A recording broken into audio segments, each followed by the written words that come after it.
নমস্কার সকলকে। আমি মেকআপ আর্টিস্ট মধুমিতা ব্যানার্জি দাস। তোমরা সকলেই আমাকে চেনো। আমি বহু বছর ধরে মেকআপ শেখাই এবং সেই দিনকেও মেকআপই শেখাচ্ছিলাম। কিন্তু প্রতি ব্যাচেরই কিন্তু একটা আবদার থাকে যে আমার ননদ কবে আসবে। সেই দিনকে হঠাৎ করে ও চলে আসে আমাদের ক্লাস চলাকালীন।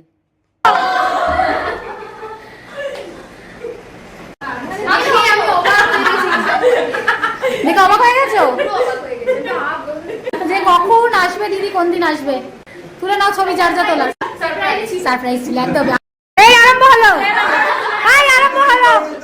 না হবে না, চার্জেস লাগবে। দুজনে বেশি কেউ ছবি তুলতে পারবে না। হবে না হবে না, জেন্টস পরে একদম সবার শেষ। কাকা ও কিন্তু ফুটেজ করে, একজনকে দেখালে চলবে। আর ও কিন্তু ফুটেজ করে, আজকে ছবি কিন্তু ওটাই দেবে। কাকাকে কিন্তু ছবি তুলতে দেবে না, ভাইজি তুলবে। আনলি এই না, ওসব বললে হবে না।